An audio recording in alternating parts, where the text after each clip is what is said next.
There's a fortress in a valley. There are trenches that inch closer every night, and then the battle that redrew the map of Southeast Asia. I'm Matt Hasquin. I'm a high school history teacher, and I'm taking you line by line through Billy Joel's "We Didn't Start the Fire" from 1989. And, well, here's our next lyric, and it is Dien Bien Phu Falls. So let's get to this story here. In late 1953, France planted a fortified airhead, right, an airfield in a remote valley of northwest Vietnam called Dien Bien Phu. And the idea, which was dreamed up under General Henri Navarre, was to lure Viet Minh forces into a decisive fight. Now, the French flew in troops and tanks and artilleries. They strung barriers around the airstrip, and they effectively waited. Now, General Vo Nguyen Giap refused to play by those particular rules. His soldiers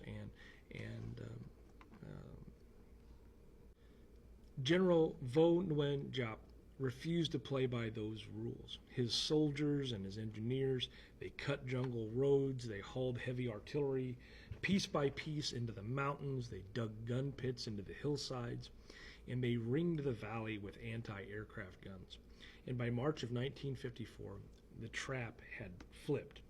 And so on the night of March 13th of 1954, Viet Minh artillery, it opens up, and infantry assaults overrun the outer strong points of the valley. The runway is cratered, and so the last landings stop. So from then on, everything the French need, ammo, food, medicine, has to be airdropped, but airdropped under fire. And then you have Viet Minh sapper teams and they dig these zigzag trenches that creep forward day by day, and it just turns the valley into this tightening noose. And inside the perimeter, you have Colonel Christian de Castries, and he radios for relief that never comes. Paratroopers jump into this, maelstrom. It's just the chaos. Doctors begin to operate in caves, and you have downed supply bundles that begin to drift into enemy lines. And by late April, the center strong points are beginning to show weakness. They're beginning to crack. And on May 7th of 1954, after 56 days, the French position collapses. Thousands are taken prisoner, and the battle is effectively over. The echoes from this are immediate. At the Geneva Conference that summer, colonial France accepts the end of the Indochina War.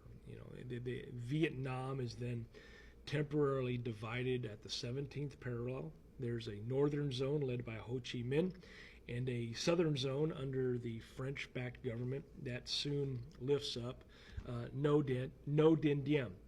And the Cold War logic around Asia begins to solidify, begins to harden. You have domino theory, the creation of SEATO, and a long-term American entanglement that will eventually become the Vietnam War.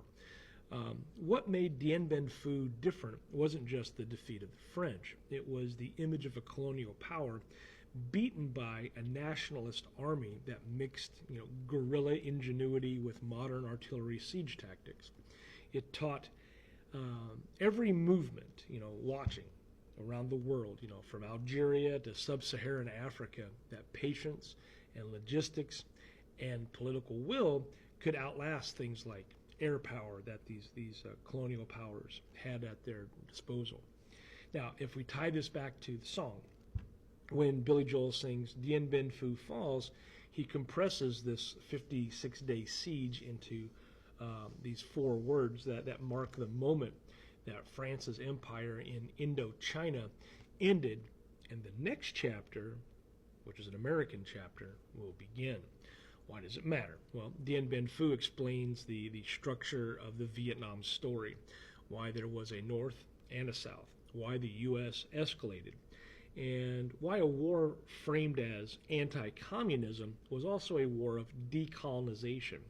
It is the hinge between empires and insurgencies in the 20th century. So that's Dien Bien Phu Falls. I'll continue the song here, and for our next lyric in this particular line, we'll move right to Rock Around the Clock. Thank you for taking the time to watch.